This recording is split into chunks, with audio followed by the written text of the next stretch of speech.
નકલી નકલી આ ગુજરાતમાં અસલી શું છે ને એ શોધવું હોય તો બહુ અઘરું પડી જાય, કારણ કે ક્યારેક પીએમઓનો નકલી સચિવ મળે, કલેક્ટર મળે, એસપી મળે, તમામ લોકો મળે. અને હવે સાબરકાંઠામાં રોપ જમાવતા નકલી પોલીસ છે તે મળ્યા છે.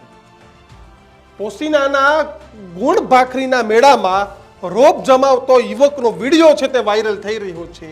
અને યુવક બેરહમીથી કોઈને પણ માર મારી રહ્યો છે અને પોતાની જાતને જાણે દબંગ પોલીસ અધિકારી સમજતા હોય, આઈપીએસ સમજતા હોય તે પ્રકારની ઘટના છે. તેના વિડીયો વાયરલ થયા ત્યારે સાબરકાંઠાની જાગૃત પોલીસને ખબર પડી. આવો તો રોફા યુવકે કેટલાય લોકો પર જમાવ્યો હશે, કેટલાય લોકો આ યુવકના શિકાર છે તે બન્યા હશે, કોઈ પાસે તોડ પણ કર્યો હશે. પરંતુ જ્યારે આખો મામલો મીડિયા સુધી પહોંચ્યો, વિડીયો વાયરલ થયા ત્યારે પોલીસે કાર્યવાહી કરી. ઝુકા યુવકે આવા અઢળક વિડીયો પોતાના સોશિયલ મીડિયા પ્લેટફોર્મ ઇન્સ્ટાગ્રામ પર ચડાવ્યા હતા. પરંતુ હવે જ્યારે ન્યૂઝરૂમની ટીમે આ રોપ જમાવતા, ફાકા ફોજદારી કરતા પાર્થ ચૌધરીની ઇન્સ્ટાગ્રામ એકાઉન્ટ ચેક કર્યું ત્યારે તેને તમામ વિડીયો ડિલીટ કરી નાખ્યા. હાલ તો આ વિડીયો વાયરલ થયો અને પોસીનાના પાર્થ પટેલ નામનો યુવક પોલીસ સ્ટાઇલથી અને જાણે પોલીસની જદાથી એક લોકોને, સામાન્ય જનતા પર કઈ રીતે રોપ જમાવતો હતો ને તેનો ઉત્તમ નમૂનો છે. યુટ્યુબના કારણે કઈ રીતે માર મારતો હતો તે તો હું વિડીયો તમને નહીં બતાવી શકું, પરંતુ આ રોપ જમાવતો જે તમારી સ્ક્રીન પર દેખાઈ રહ્યો છે તે આ એ જ વ્યક્તિ છે કે જે આદિવાસી યુવકને જાહેરમાં માર મારતા અને સાથે જ તેનો વિડીયો બનાવીને પણ વાયરલ કરતો અને જાણે પોતે એ વિસ્તારનો મોટો ડોન હોય તે પ્રકારની છાપ લોકોમાં ઊભો કરતો. લાઠી વડે માર મારી અને વિડીયો શૂટ કરી અને જાતે જ પોતે સોશિયલ મીડિયામાં વિડીયો એટલા માટે વાયરલ કરતો કે આસપાસના વિસ્તારમાં પોતાનો ખોફ રહે.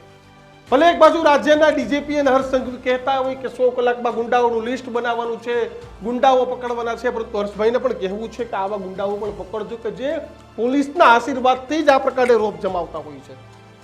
જો પોલીસ ધારે તો કાંઈ પણ અશક્ય નથી, પરંતુ સાબરકાંઠા પોલીસ કે આવડો મોટો મેળો હોય ત્યાં પોલીસ ન હોય એવું તમને મને માનવામાં આવે તો બિલકુલ અશક્ય વસ્તુ છે. પોલીસ પ્રોટેક્શન હોય, પોલીસ હોય, પરંતુ ક્યાંક પોલીસ પણ આવા અસામાજિક અને લુખ્ખા તત્વોના ઇન્ફ્લુઅન્સમાં આવી જાય છે અને ત્યારે આવી ઘટનાઓ છે તે બની છે. સ્થાનિક પોલીસના એટલે કે સ્થાનિક પોસીનાના પોલીસ યુવકના વારંવારના સ્ટન્ટ જોઈ અને મૌન બનીને રહેતી હતી. મેં અગાઉ કહ્યું તે જ પ્રકારનો ઘાટ કે આ યુવકના વારંવાર આ પ્રકારના સ્ટન્ટ આવતા હતા. સોશિયલ મીડિયામાં અનેક વિડીયો પણ આવતા હતા.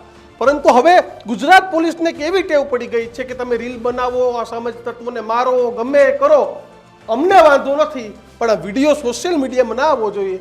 સોશિયલ મીડિયામાં આવે ને તો હવે ગુજરાત પોલીસને પણ પેલા બિફોર આફ્ટરના વિડીયો બનાવવાની ટેવ પડી ગઈ છે. ઇન્સ્ટાગ્રામમાં જેમ કે ઇન્ફ્લુઅન્સ હોય કે પહેલા લાકડીઓ મારે, આ કરે, તે કરે અને વિડીયો વાયરલ થાય એ બાદ તો આપણે જોઈએ જ છે કે પહેલા બિફોર અને પછી આફ્ટર કે પોલીસે ટાટિયા ધ્રુજવા જોઈએ, ટાટિયા ટોર સર્વિસ આ બધું કરી દીધું. પરંતુ આપણા ગુજરાતમાં આવા લુખ્ખાઓના આવી હિંમત ક્યાંથી આવે છે ને તે એક સવાલ છે. તો આવી હિંમત આવે છે કે જ્યારે આ લુખ્ખાઓ આવા સ્ટન્ટ કરે, કોઈ ઉપર મસીહા બનવાનો પ્રયત્ન કરે, ગુંડા તત્વ બને, પણ એના વિડીયો વાયરલ નથી થતા ત્યાં સુધી પોલીસ પણ કંઈ નથી કરતી. અને પોલીસની નિષ્ક્રિયતાને પગલે વધુ એક વિડીયો આ યુવકે વાયરલ કર્યો અને કઈ રીતે સીધા માણસોને, આદિવાસી યુવકોને માર મારતો હતો તે પ્રકારનો ઘાટ સર્જાયો. જો કે હવે સમગ્ર ઘટનાને લઈને આદિવાસી સમાજમાં પણ રોષ સર્જાયો છે અને હર્ષભાઈને પણ એટલી જ વિનંતી છે કે હર્ષભાઈ તમારી પોલીસને એટલું જ કહેજો કે જ્યારે આવી ઘટના બને ને ત્યારબાદ નહીં, પરંતુ એટલો હોલ્ટ હોવો જોઈએ કે આ પ્રકારની ઘટના જ ના બનવી જોઈએ. આખી ઘટનાને લઈ અને આ પાર્થ પટેલ ની ફાકા ફોજદારીને લઈને તમારું શું માનવું છે ને હજુ પણ આવા કોઈ વિડીયો હોય તો તમે અમારા સુધી પહોંચાડજો. આવા લુખ્ખાઓને અમે છે તે એક્સપોઝ કરીશું. અમારી વાત સાથે આપ કેટલા સહમત છો તે કોમેન્ટ બોક્સમાં જણાવજો અને વધુ આવા જ વિડીયો જોવા માટે જોતા રહો ન્યૂઝ રૂમ, ગુજરાતનો ગર્જનાદ. મને આપશો રજા. નમસ્કાર.